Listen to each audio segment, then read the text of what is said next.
currency pairs, which is one of the foundation ng basics ng forex trading. So dito kasi sa forex, ang tinitrade natin dito ay mga currency pairs. So tuturuan ko kayo kung paano bumasa niyan. Ito yung 8 giant currencies ng forex. Australia, ito si Australia, si Canada, si USA, si European area to.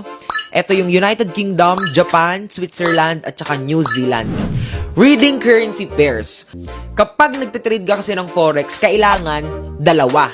Okay? Euro, USD, GBP, USD. Hindi pwedeng Euro lang, hindi pwedeng USD lang, hindi pwedeng GBP lang. Okay? Ito yung mga major currencies. Itong mga nickname na to, para mga jargon lang to. So, pag forex trader ka, okay, I traded buck.